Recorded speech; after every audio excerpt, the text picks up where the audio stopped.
مطلب 1 تاریخ سے لے کر 10 اور 10 کے دن ہم کیا مناتے ہیں؟ عید مناتے ہیں، یاد رکھیے، بقرعید جس کو کہتے ہیں عام زبان میں، ٹھیک ہے؟ تو یہ 10 دن کی فضیلت کیا ہے اس کی طرف ہم بڑھتے ہیں۔ تو ذی الحجہ کے پہلے 10 دن کی فضیلت کے تعلق سے نبی اکرم صلی اللہ علیہ وسلم فرماتے ہیں، صحیح بخاری کی روایت ہے، غور سے سنیے کتنی فضیلت ہے ان دنوں کی، جس کو ہم بہت ایزی، بہت آسان اور بہت معمولی سمجھتے ہیں۔ حدیث کے الفاظ ہے، ذی الحجہ کے ابتدائی 10 دنوں کے مقابلے میں دوسرے کوئی ایام ایسے نہیں جن میں نیک عمل اللہ کو ان دنوں سے زیادہ محبوب ہو۔ مطلب ذی الحجہ کی پہلی 10 تاریخ میں جو اعمال انسان کرتا ہے اللہ کو اتنے پسند ہے کہ اتنا پسند اللہ کو باقی دوسرے دنوں میں کیے گئے اعمال محبوب نہیں ہیں۔ صحابہ کرام نے عرض کیا، اللہ کے رسول صلی اللہ علیہ وسلم کیا جہاد بھی نہیں؟ تو فرمایا اللہ کی راہ میں جہاد بھی افضل نہیں ہے۔ مطلب اتنا افضل ہے اس مہینے میں اعمال کرنا کہ ایک آدمی عام دنوں میں اگر جہاد بھی کرے تو ان دنوں میں کیے گئے اعمال کی برابری نہیں کر سکتا۔ تو آپ نے ہاں جہاد بھی نہیں سوائے اس مجاہد کے جو اللہ کی راہ میں نکلے، جان بھی لے جائے، مال بھی لے جائے، جان بھی چلی جائے، مال بھی چلی جائے، وہ زیادہ افضل ہے، باقی کوئی عمل افضل نہیں ہے۔ مطلب ذی الحجہ کے پہلے 10 دن میں آپ جو عمل کریں گے وہ عمل جہاد سے بھی زیادہ افضل ہے۔ صرف اس مجاہد کے مقابلے میں ہمارا عمل کم ہوگا ان 10 دنوں کا جو مجاہد جان مال دونوں لے کے جائے اور کھپا دے، مطلب ختم ہو جائے، ورنہ باقی سارے اعمال ان دنوں میں افضل ہے۔ تو گویا پتہ چلا ان دنوں میں کیے گئے اعمال سب سے افضل ہے، یاد رکھیے سب سے افضل ہے۔ تو اب جب پتہ چل گیا سب سے افضل ہے تو ہمیں خوب کوشش کرنا چاہیے۔ اور اس کے تعلق سے حافظ ابن حجر عسقلانی رحمہ اللہ لکھتے ہیں کیوں اللہ نے ان ایام کو سب سے افضل بنایا ہے، اور بڑی اچھی بات لکھتے ہیں، اور حکمت، بڑی اچھی حکمت وہ لکھتے ہیں، اور وہ فرماتے اور کہتے ہیں اللہ تعالیٰ نے عشرہ ذی الحجہ، پہلے ذی الحجہ کے پہلے 10 دنوں کو اس لیے فضیلت اور شان اور شوکت بخشی ہے، اس کا سبب یہ وہ لکھتے ہیں یہ وہ دن ہیں جن میں ساری عبادتیں ایک ساتھ مل جاتی ہے، یہ وہ ایام ہے، یہ وہ مہینہ ہے جس میں ساری عبادتیں مل جاتی ہے۔ توحید تو ہے ایک مسلمان چلتا ہے، نماز، روزہ، صدقہ اور حج، سب چیزیں ایک ساتھ آتی ہے اس مہینے کے اندر، اس کی اسپیشلٹی ایسا ہے، اور کوئی مہینہ نہیں ہے سال کا جس میں ساری عبادتیں ایک ساتھ آئے۔ آپ بولیں گے روزہ کہاں سے آ گیا؟ میں آگے آ رہا ہوں روزے کی طرف۔ اس دن نفل روزہ رکھ سکتے ہیں آپ ان 10 دنوں کے اندر، آگے میں رکھوں گا انشاءاللہ۔ چونکہ ساری عبادتیں وہ کہتے ہیں ایک ساتھ مل جا رہی، سب سے افضل اعمال ہے، تو ظاہر سے صدقہ بھی سب سے افضل اسی مہینے کا ہے، تو وہ کہتے ہیں چونکہ سارے اعمال ایک ساتھ مل جا رہے ہیں، توحید تو ہے ہی، نماز ہو جا رہی ہے، روز انسان پڑھتا ہے، روزہ بھی ان ایام کے اندر ہے، پہلے تاریخ سے لے کر 9 تاریخ تک روزہ رکھنا یہ سنت، اور اللہ کے رسول ہمیشہ رکھتے تھے ہر سال یہ روزے، فرسٹ 9 روزے ذی الحجہ کے، پہلے 9 دن کے روزے، 10ویں دن تو عید ہے، ٹھیک ہے، رکھتے تھے۔ تو روزہ بھی مل گیا، نماز بھی مل گئی، توحید پر انسان تھا، صدقات بھی کرے چونکہ سب سے افضل عمل ہے، اور اس میں حج بھی آ جاتا ہے، سارے ارکان ایک ساتھ آ رہے ہیں۔ تو وہ کہتے ہیں اس وجہ سے اللہ نے، یہ حکمت ہو سکتی ہے کہ ان 10 دنوں کو اتنی زیادہ اہمیت دی، اور واقع میں ایسا اور کبھی نہیں ہوتا، یاد رکھیے۔ لیکن ایک سوال، کیا شب قدر سے بھی افضل ہے؟ تو نہیں، یاد رکھے نہیں، وہ ایک اسپیشل ہے، اللہ نے قرآن میں جب بیان کر دیا تو اب اس کو ضرورت نہیں الگ سے وہ کرنے کی۔ شب قدر اور رمضان کا عشرہ اس کی ایک الگ ہی اپنی اہمیت ہے، وہ مستحکم، اس کی فضیلت بالکل ثابت ہے۔ اب جو باقی باتیں نہیں اس کے بعد ہی، اس کے نیکسٹ ہی ہوں گا، یاد رکھیے، ٹھیک ہے۔ تو سب سے افضل ہے، تو ان ایام میں ہمیں خوب سے خوب زیادہ زیادہ عمل کرنا چاہیے۔ اب وہ جو تکبیرات وغیرہ میں نے کہی تھی روک دیا تھا، ایام تشریق میں کرنا ہے، اب عشرہ ذی الحجہ میں بھی تکبیرات کو کہنا ہے، اور پورے 10 دنوں تک، اور باقی کے 3 دن۔ تو آئیے تکبیرات میں سب سے پہلے ہم خوب تکبیریں کہیں۔ مسند احمد کی روایت ہے، آپ سے فرماتے رہے، کہتے ہیں ان 10 دنوں میں، مطلب ذی الحجہ کے پہلے عشرے میں کے مقابلے میں دوسرے کوئی ایام ایسے نہیں جن میں نیک اعمال اللہ کے یہاں زیادہ درجے والے ہو، لہٰذا ان دنوں میں کثرت سے اللہ کی وحدانیت بیان کرو، اللہ کی بڑائی بیان کرو، اور اللہ کی حمد بیان کرو۔ ان 10 دنوں سے زیادہ عمل اللہ کو کوئی پسند نہیں، لہٰذا اللہ کی وحدانیت، ایک ہونا بیان کرو، اس کی توحید بیان کرو، اور اس کے تعلق سے آپ آگے فرما رہے ہیں اس کی جو ہے بڑائی، اس کی تکبیر بیان کرو، اور اس کی حمد بیان کرو، ٹھیک ہے۔ اب آئیے اللہ کی وحدانیت بیان کرنے سے کیا مراد؟ لا الہ الا اللہ،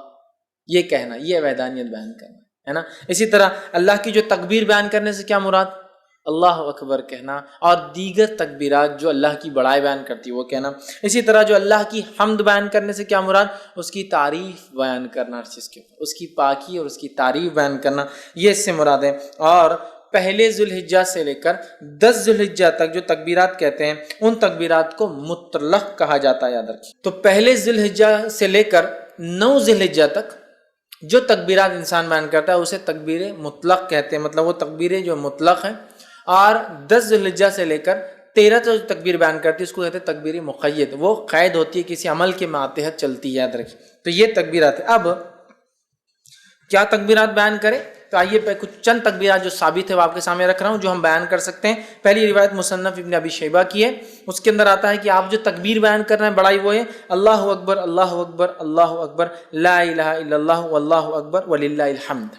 یہ سب سے کامن ہے جو ہم لوگ عموماً کرتے ہیں۔ اللہ اکبر اللہ اکبر اللہ اکبر 3 بار ہے۔ لا الہ الا اللہ، نہیں کوئی معبود سوا اللہ، اللہ بڑا ہے اللہ بڑا ہے اللہ بڑا ہے، نہیں ہے کوئی معبود سوا اللہ کے، واللہ اکبر اور اللہ بڑا ہے، وللہ الحمد اور ساری تعریف اللہ کے لیے۔ تکبیر اور اللہ کی حمد دونوں ایک ساتھ آ گئی، یہ سب سے مشہور اور معروف ہے، یہ آپ پڑھ سکتے ہیں۔ دوسرا جو پڑھ سکتے ہیں جو ثابت ہے وہ یہ ہے الفاظ اللہ اکبر کبیرہ، ٹھیک، اللہ اکبر کبیرہ والحمد للہ کثیرہ وسبحان اللہ بکرۃ واصیلہ۔ دوسرا آپ یہ کر سکتے ہیں اللہ اکبر کبیرہ والحمد للہ کثیرہ وسبحان اللہ بکرۃ واصیلہ، یہ آپ دوسرا کر سکتے ہیں۔ تیسرا آپ جو کر سکتے ہیں اللہ اکبر اللہ اکبر اللہ اکبر کبیرہ، اللہ اکبر اللہ بڑا اور اللہ سب سے بڑا ہے، یہ بھی ثابت اللہ اکبر اللہ اکبر کبیرہ، ٹھیک ہے۔ اس کے علاوہ جو ثابت ہے فتح الباری میں جو روایت آتی ہے اس میں یہ ہے اللہ اکبر اللہ اکبر کبیرہ اللہ اکبر، یہ الفاظ بھی جو ہے آپ ادا کر سکتے ہیں۔ اس کے علاوہ ایک اور جو الفاظ ثابت ہے وہ یہ ہے سبحان اللہ والحمد للہ لا الہ الا اللہ واللہ اکبر اللہ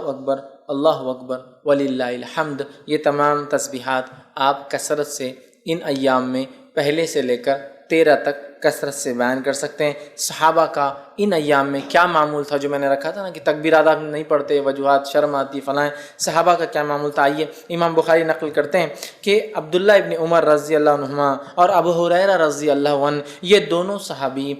جو ہے ان 10 دنوں کے اندر بازار کی طرف جاتے اور بازار میں جاتے اور اتنے زور سے تکبیر کہتے ہیں کہ لوگ بھی ان کی تکبیرات کو سن کر وہ بھی تکبیر کہتے ہیں۔ اب اگر ہمارے دور میں کوئی تکبیر بولتا گیا تو وہ ایک تو پاگل ڈکلیئر ہو جائیں گا، ایکسٹرا آرڈنری، حد سے زیادہ کہیں کو دکھاوا کر رہے بھیا تم، یہ کرنا والی چیز ہے۔ اگر یہ دکھاوا ہوتی تو صحابی کبھی نہیں کرتے تھے، یہ کرنے والے اعمال، تو یا تو وہ ہو جائیں گا یا تو پھر اللہ کا ولی ڈکلیئر ہو کے عام لوگوں سے بڑا ہو جائیں گا، اللہ کا ولی بھائی ہم نہیں کر سکتے، نیکسٹ آگے یہ ہو جائیں گا معاملہ۔ صحابہ نکلتے تھے اور اتنی زور سے بولتے تھے کہ سننے والے غفلت میں ہیں، بازار میں لوگ مارکیٹ میں بھول گئے، یار یاد آ گیا ذوالحجہ چالو ہے اور اس کے اپنی بولو تکبیرات بیان، تو اتنی زور سے بیان کرتے ہیں کہ لوگ ان کی تکبیرات سن کر تکبیر بیان کرتے ہیں۔ عبداللہ بن عمر رضی اللہ عنہ کے تعلق سے آتا کہ مینا میں اپنے خیمے میں، مطلب حج کے لیے جاتے، مینا میں اپنے خیمے میں اتنی زور سے تکبیر بولتے کہ آواز مسجد میں چلی جاتی تو مسجد والے تکبیر بولتے، مسجد والے تکبیر بولتے تو آواز بازار میں چلی جاتی تو بازار والے تکبیر بولتے، اور چنانچہ روایت میں آتا ہے کہ مینا تکبیرات سے گونج اٹھتا تھا، بخاری کی روایت ہے، مطلب وہ یہاں بولتے تو مسجد والے سن لیتے، مسجد والے بولتے تو بازار والے سن لیتے، بازار والے بولتے تو اتنی زور سے آواز ہوتی کہ پورا مینا آواز سے گونجتا تھا، لوگوں کی تکبیرات لوگ بیان کریں، جیسے حج میں ہوتا ہے نا، تو یہ حج میں تو کرنا ہی ہے، بازار میں بھی کرتے تھے آپ، مطلب یہ حج کو نہیں کہتے شروعات میں، بازار میں بھی کرتے چلتے پھرتے، تو ہمیں خوب تکبیرات اس مہینے میں بالخصوص 1 سے لے کر 10 اور 10 سے لے کر 13 تک بیان کرنا ہے۔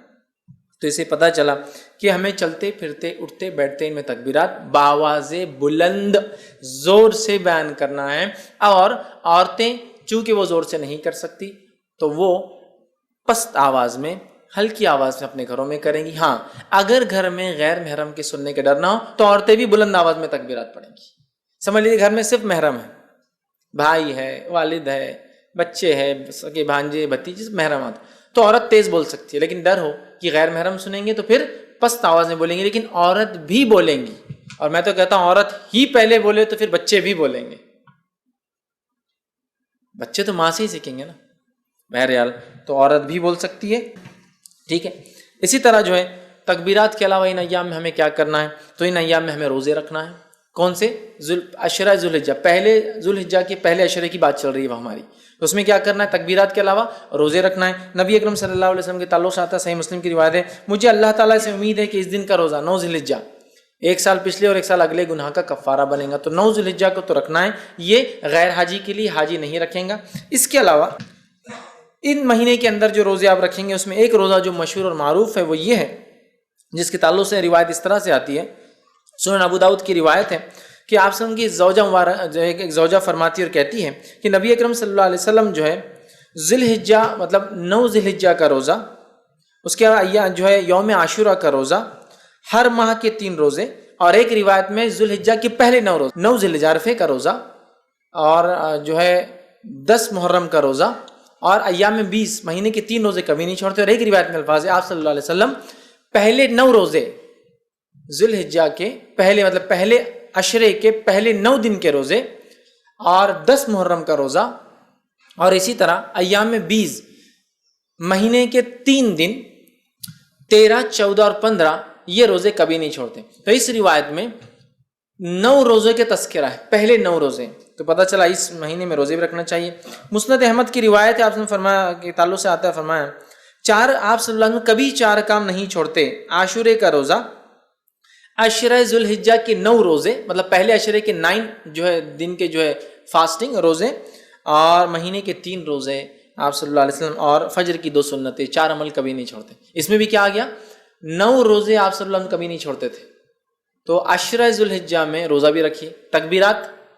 روزہ 9 روزے رکھ سکتے ہیں، 9 نہ بھی ہو پائے تو کم از کم ایک تو ضرور رکھیے، عرفے کے دن کا روزہ، ٹھیک ہے، یہ بھی جو ہے اس میں عمل کرنا ہے۔ اس کے علاوہ چونکہ اس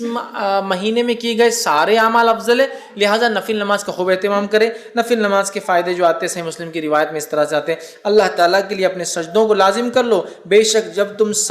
جب بندہ سجدہ کرتا ہے تو اللہ سبحانہ تعالیٰ کہ اللہ جو ہے سجدے کے ذریعے اپنی طرف تیرا ایک درجہ بلند کرتا ہے، اور اس سجدے کے ذریعے تیرا ایک گناہ مٹا دیتا ہے، اور یہ سال کے ہر وقت ہو سکتا ہے۔ تو لہٰذا یہ نفل نماز کے فضائل ہے، تو خوب ان مہینوں میں کیا کریں ہم زیادہ سے زیادہ، پہلے تو 9 روزے رکھنے کی کوشش کریں، کچھ نہ تو ایک نفل نمازوں میں اہتمام، فرض تو بہرحال کرنا ہی ہے، اس میں کوئی شک ہی نہیں ہے، نفل نمازوں کا کثرت سے اہتمام، اسی طرح تلاوت قرآن کا کثرت سے اہتمام، اس لیے کہ ہر حرف پہ 10 نیکی ہے، اور اس سے زیادہ کیا بہتر ہو سکتا ہے کہ ہم ذی الحجہ کے پہلے عشرے میں یہ عمل کریں جو سب سے زیادہ افضل عمل ہے، تو آپ وہ کیجئے۔ صدقہ دینا، اس لیے کہ صدقہ ایک بڑا افضل عمل ہے، صدقہ بھی دیجیے، اس لیے کہ اس 10 دن میں کیے گئے عمل سب سے افضل ہے، لہٰذا خوب جو ہے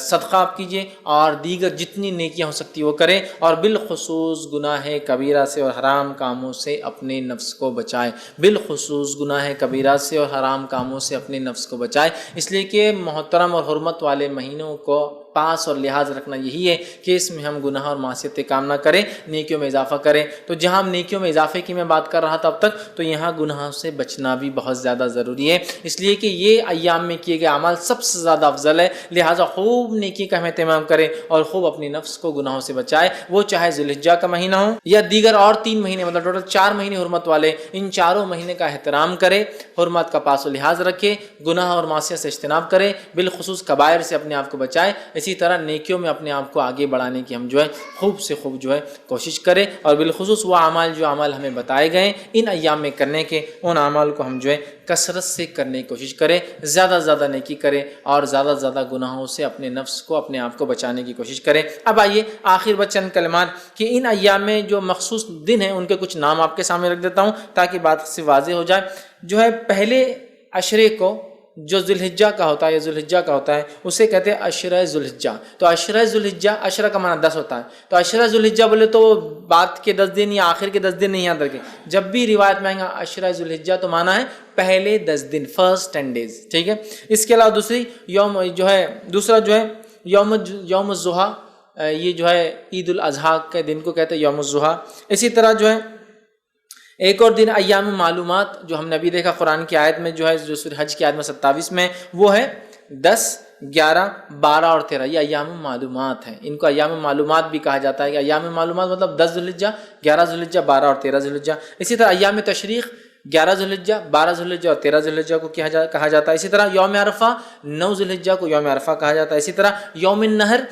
النحر 10 ذی الحجہ کو، عید کے دن، یوم النحر مطلب قربانی کا دن، خون بہانے کا دن، تو یوم النحر 10 ذی الحجہ کو کہا جاتا ہے، عید کے دن کو کہا جاتا ہے۔ اسی طرح جو ہے یوم الترویہ کہا جاتا ہے 8 ذی الحجہ کو، جب جو ہے حاجی جو ہے مینا میں جو قیام کرنے آتے ہیں، اور یہ بات جو ہے سنن ابو داؤد میں آتی ہے، تو اس کو یوم الترویہ کہتے ہیں، جو 8 ذی الحجہ ہوتے ہیں۔ تو یہ چند نام ہیں۔ اسی طرح جو ہے حسبہ لیلۃ الحسبہ کہتا ہے ایام تشریق کے بعد جو ایک رات آتی 14 کی، اس کو لیلۃ الحسبہ کہتے ہیں۔ تو یہ چند نام تھے جو ان دن میں ایام تشریق، یوم النحر، عید الاضحیٰ اور اس طرح سے ہم لوگ سنتے ہیں عام طور سے۔ تو یہ وہ چند چیزیں تھیں جو میں نے بہتر سمجھی کہ آپ کے سامنے